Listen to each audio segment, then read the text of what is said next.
Hello, everyone, and welcome to another episode of Healing Conversations. My name is Zainab Avni from Untangled Healing. And a little bit about myself, I work mainly with people with chronic pain, chronic illness, and unexplained medical conditions to heal, to reduce the symptoms and give them some relief from their pain. This podcast is really introducing people with a story, with a passion, with a message for the world, so that we all have more inspiration, more light, and more happiness, really, in some ways. So let me get started and introduce our wonderful guest today, Sumbal Hussain. Sumbal, hello, so lovely to have you here. Hi, Eno. Well, hello, everybody. Thank you so much for having me. I am Sumbal Hussain. I'm from Netherlands, and it's quite a sunny day. Having my background to be shared here, I have my background with educational psychology. I've been working as an educationist, but I'm currently a coach and a counselor in the Netherlands, and I'm dealing with international clients, and I love talking to people. We generally talk about different walks of life and how different school of thoughts we are grown up with. I am an activist and advocate for mental health education. I do workshops and trainings, and yeah, so I'm really excited about this conversation today. Wonderful, wonderful. So tell me, the topic of the conversation that we've got is healing come from feelings. Let's dive straight into that. Yes, it's my favorite thing to talk about feelings because mostly how our brought up is done. We are actually, in a very fast pace of world where we don't really cater emotions and feelings, and we are just so busy doing our other tasks and goals that we sometimes leave feelings and emotions so ignored back, and then whoop, you're sick. Whoop, an illness is there, and whoop, there are some major challenges in life, and you sit there and you're like, oh, how am I behaving now, what's happening to my body? And it all is actually the outcome of not really sitting down with our emotions and feeling. And this means all sort of emotions, sad, anger, grief, fear. I think it is so important to accept our emotions as it is, rather than to rush and put them in a bucket and just feels like, oh, we'll take care of it later. That later doesn't really come in a more easy way, I would say, because it's always challenging later on to open up the bundle and sit with the emotions. Then, yeah. What do you Yeah, say? absolutely. But I think the problem a lot of the time comes from much earlier point where we don't, people they absolutely have to recognize that they're feeling, badly physically, that they have headaches or fatigue or some actual illness or ailment. So that comes first. People actually recognize that they're not feeling well physically, and the problem, as I see, that a lot of the time is at the moment people are it's so ingrained in them to go to the doctors and try and fix the problem, as with surgeries or something like that, that a lot of the time the part with the emotion is not actually, no one even thinks about it, that actually the source of the problem is with repressed emotions and something that didn't come out to the surface yet. So I definitely agree with what you're saying. There's such a connection between the emotions and the feelings and the physical problems. But how do we bridge that gap that people actually understand that it's not necessarily because they're broken, but because there is something that they haven't dealt with inside? Absolutely. I think as a society, we really need to advocate and create more awareness about how emotions are important and why they are important. Because you see, you just mentioned that it's the physical symptoms we cater and acknowledge first. It's because there is no really taboo or stigma attached to physical illness as such, as compared to the mental and emotional well-being. So we are all in a society which is more, you know, just very much focused on just going to the doctor, getting to the medicine, or start this treatment, and sort of a quick fix, while the emotions and the healing, which is from feeling, takes a bit of longer time, needs more attention, needs more focus, a lot of commitment. And I guess people eventually need to a bit slow down themselves and probably think about it, right? And that's probably why pandemic was much harder, because we were forced to sit alone with our unhealed trauma, our unhealed emotions, suppressed emotions. And I personally feel one really has to start talking about this. Yes, absolutely. But I think it's also, our brain, right? It already knows that we're not going to pay attention to our emotions. It's like it's saying, I've tried so many times to wake up this side of the emotions of yours, and you've been ignoring me forever. Then I know that instead of telling you about the emotions, I'm going to tell you about the pain, and you won't be Mm, able to ignore the pain. So here it is. But a lot of the times, in many of the illnesses and things that I'm helping people with, it's really helping them to understand that this is the mind body syndrome, mind body connection.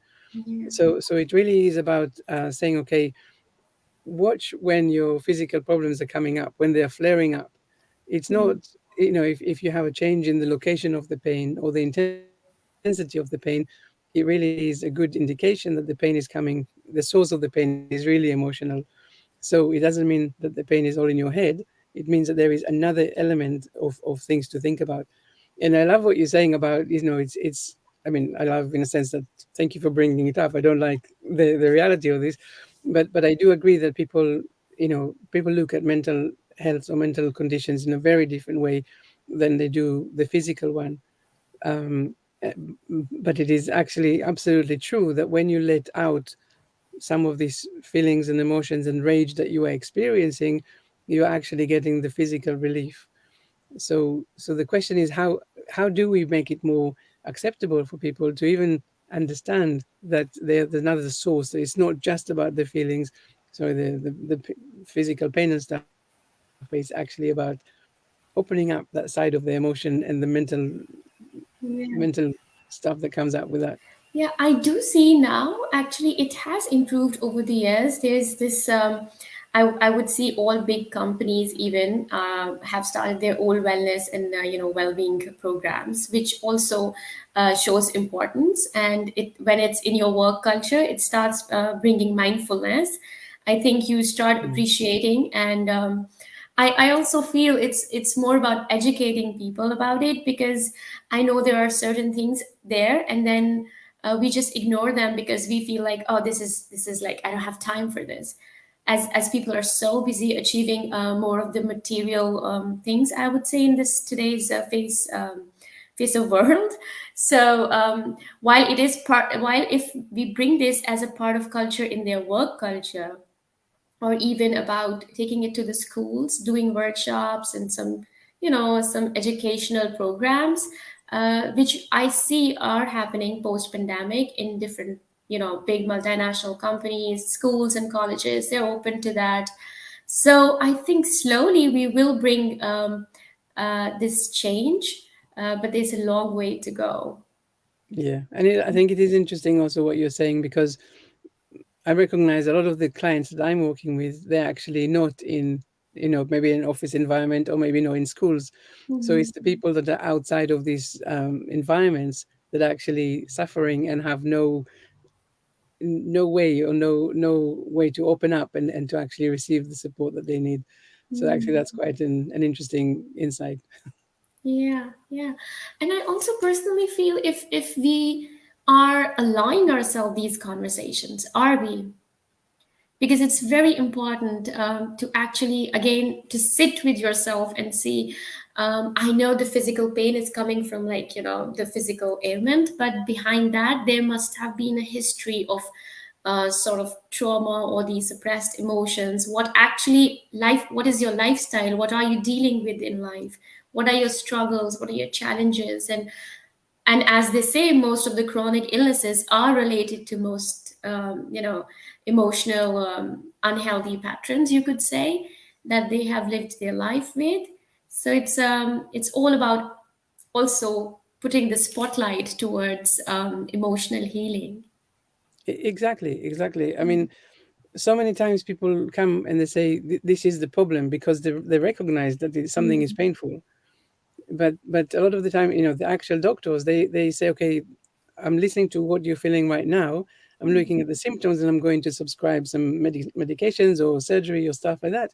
But actually, no one is asking what is actually happening in your life. What are the stresses? What is the situation? Where is the stress and anxiety that you're experiencing? Because the yeah. stress is the number one, thing that actually causes all of these illnesses and ailments and stuff. So we Yeah. definitely need to start having different conversations to, first of all, help people recognize the connection Mhm. between the emotions and the physical pain, but also to make it acceptable, because we are human beings, we are emotional beings.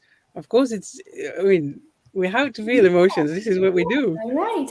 And it's funny sometimes when we begin, like even when I am in my with my clients and during conversations with them, the first thing if we talk about stress is they're like, no, I'm not really stressed. So we're denying it. There's so negative emotion attached to it, for not actually accepting for the things as it is, on the face value or something. I feel this is just how we, as human civilization, have just evolved, but not for Right. a better, I guess. Yeah. Especially dealing with emotions, because we've just come to a point where we are putting everything aside, which is related to emotions and well-being, and yeah, achieve other famously, namely materialistic things, or different passions we want to go for, leaving this one thing behind. Though this is so important for growth, I see the emotional healing, and then there's this whole curve. The growth is just infinite once you deal with that. Yeah, no, absolutely. I think when I talk to people about stress and they say no, everything is fine, it's they're not hiding it, it's just they're not Mm. recognizing it. It's been Yes. such a normal thing for them to to feel in this way, Mm. and they don't recognize it. And I love that you're bringing it up, because part of what I do is really looking at alignments and how to bring this harmonious life into being, because we don't, most of the time it's not in our conscious awareness that we are doing things out of alignments. Yeah. We don't recognize that we go to a job that we don't like, because we are more worried about the bills than we are about what it actually means. And we say things like, I've studied for this job for years and years, I can't just leave it, or I Mm. don't have a guarantee that something else will come instead. So we're talking us as we are reasoning all the time. And Yeah. of course, this reasoning is actually what causes this gap between how we really feel and what we then end up doing. Absolutely. As I always mention, it's really important what story we are telling ourselves. What Yeah. are we actually telling ourselves, and what is our why for going through? I mean, if I see so many people, who are unhappy with their job or their relationship, but all comes down to what is it that's making you stick through it, or deal through it. I understand there are reasons, and we tell reasons to ourselves all of the time. But then when we see that it's making us ill, it's making our body ill, it's making our it's giving pain to us emotionally, mentally, and physically, then I think it's quite an alarming situation where we should step into a pause, sort of environment, and actually question what's happening. Because the thing is, as you just mentioned, that we are doing so many things unconsciously because we have just sort of programmed our brain that way now.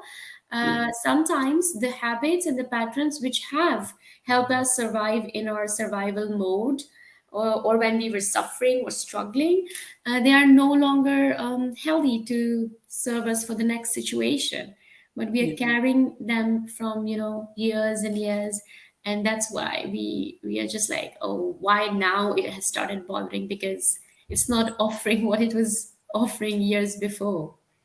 And that's exactly the point, that we've been doing things for such a long time. This is, we've been using our coping mechanisms. We taught ourselves that this is a safe thing to do and this is a not safe to do thing to do, and we just go along with it. And at some point, the body says, enough. I just can't take all of this nonsense anymore. I am going to come up with some physical thing because I can't have you ignore me anymore.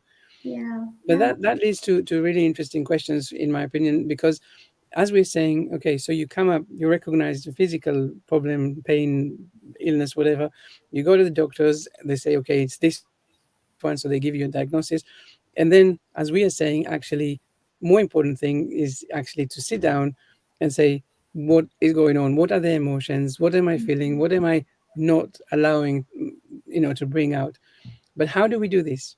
In your experience, how do you actually do that bridging between recognizing that this physical pain is coming from an emotional one? How do we then start this conversation to start, bringing these emotions out and actually recognizing these things that we've been hiding for such a long time? Yeah. I think for this reason, that is why specifically I got my certification done for trauma informed coaching, because I feel not everybody is ready to talk about their traumas or the things which have been painful. They have been not acknowledging it to themselves for so long that it takes really deep conversations and a lot more work for a professional also to bring them to a point when they're ready. But once when they're ready and they want to talk about it, I think it's a game changer for them, for their lifestyle. But it's all about I would say getting ready, being there, because most of the people are not very ready uh, at current time. I would say even if they're approaching professional help, I see they're not ready to go down there, like to their healing journey to begin with, because true healing, again, I'm saying that is going to come by feeling it. And it's sometimes so deeply ingrained in our brains, the no-go area, that we sometimes don't even go to visit those memories. Yeah. So And that's also, really interesting because, you know, in order to heal, you have to go and do the work. exactly. But it is quite scary, right? You kind of think, well, I don't want to go there. I don't want to go and open up all of these things that, Mm, I buried for such a long time. But it's definitely, I really do feel that it's like a next level conversation, because the first thing that you need to do is to make this connection. I remember I had one client that, I talk about him a lot, and we were talking about, he had a chronic pain of insane levels, and it was only when he understood that the pain level was going up every time he was going through an emotional event, that mm, when he had this, internal binds into this understanding, then he could start having a completely different conversation with himself. mm. Because before it was like, I'm in pain, what do I do? And when you're in pain, you just like, pain, but you can't think of anything else. Yeah, So yeah. when he finally had this, he actually noticed it for himself, then that next time that the pain came up, he wasn't going into the fear and the worry about the pain. He was able to say, okay, Mm, what was it? What triggered this? So, and this is such an, enlightened place to be. mm. But what Yeah. do you do? Sorry, No, I please was go on. just wanted to add, yes, it's really important to actually encourage people for such conversations. It also is very helpful to, give them this empowerment that they can visit their emotions. They can actually go and open that box which they didn't want to for so Mhm. long. And this also has to come from a very safe person in a very safe environment, where they do feel that they can actually touch and go, and come back and touch again. It's all about having confidence, probably, for me, Mhm. that yes, you can do it, because if it has happened to you, for sure you can come out of this, you can walk out of this, you can heal from it. Because healing for me is something we don't really give a chance to as humans. But once we do, I think it's a it's a life changer. I've seen people become like more successful, more happier, more mindful in their relationships and lifestyles. But it's all about giving a chance to healing. And definitely it's going to be painful, because you're going to revisit things you didn't want to. You're going to do things you were not doing from so many years, I would say, because acceptance and acknowledge comes with further emotions such as shame and fear and guilt. So it just gets a bit messy. But at the same time, I think this takes the burden off your chest. And definitely it heals the brain and body alike. Yeah.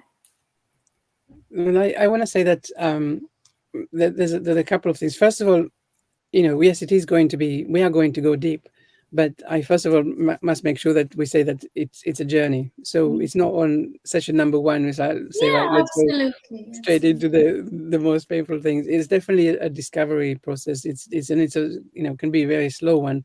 So it's Mhm. always in your pace, in whatever feels right to you. Yeah.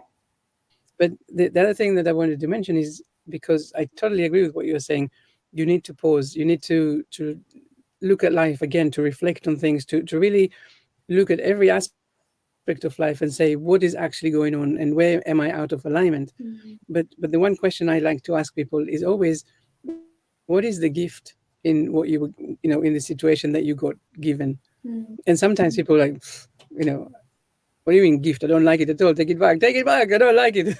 But Yeah. it's really about this idea that with all of that, because you were, going through life in such a whizzing through it, and because you didn't pay attention, and because you're not allowing yourself to see where you're doing things that are completely out of alignment, now that Mhm. you've got this gift that you didn't know you wanted or needed, now you have a Mhm. chance, as you say, to pause and to reflect and to come up with things that were not so obvious before. And actually, without you slowing down and acknowledging these things, Yeah. you're going,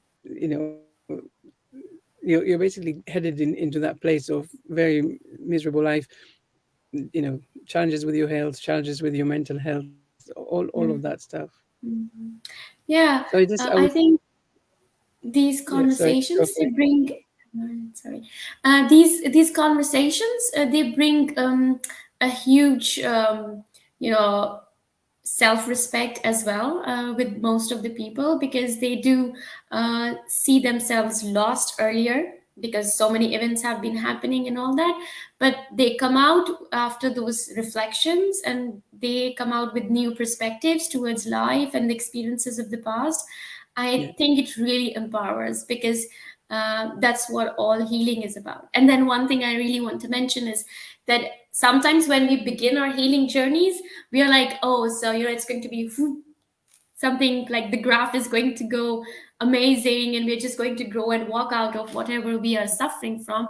I would just say we really need to focus on healing not being linear also, and it's a very personal journey. So yeah, it's not going to be the same for every other person, and we are all individuals with our different needs. Again, taking chances and giving chances is all here what we can do for ourselves and each other. yeah. Absolutely, absolutely. I love that. There's so much more to say about, Yeah. how healing really does come from feelings. And like you said before, we bring into this also the belief systems and the stories that we tell ourselves. And is it possible to heal or not possible to heal, or maybe I am beyond cure, and how am I feeling about that? So there's so many elements and aspects of the healing journey to bring into account. So just before we finish, tell me, maybe because you mentioned it and I wanted to ask it before, using your trauma informed healing, how do you use that in with your clients to help them understand, how important emotions are to the healing process? I think what I've learned past years is that I have given the power to the clients, because all what they really want is to feel powerful, When you've been through trauma, the first thing you feel is that the sense of having no control, and sort of, losing your power in whatever situation you have been. So I do work on making them, reclaim their power, reclaim their strength, and believe in themselves, because that's all what our journey is going to take us through. That's where healing is going to be possible, once we start believing in ourselves. And I work on majorly on taking the blame out from ourselves, because for whatever happened to us, I think we, and the stories and the belief systems we tell ourselves and are grown up with, most of the times I feel we end up blaming ourselves for so many things which had nothing to do with us. So we're just Right. too hard on ourselves, and I just want to take that out, and I try to take that out first, off from my Yeah. client's chest, and then work further. Yeah. I love that. I love that. Take the blame out. Be kind to yourself. Stop blaming yourself for things that you had no control over. Yes, Definitely. absolutely. Wise words. Thank you so much, for being here with me today. You've been a wonderful guest, and I thoroughly enjoyed our conversation. I'm going to leave all of your details underneath the conversation so people can reach out and get in touch. And people listening, let us know if you're listening to if you're watching the live or the replay. Any comments, any questions, let us know. Thank you so much, Sumbal. It was lovely to have you here. Thank you so much, Enough. Thank you for your time, everybody. Bye bye.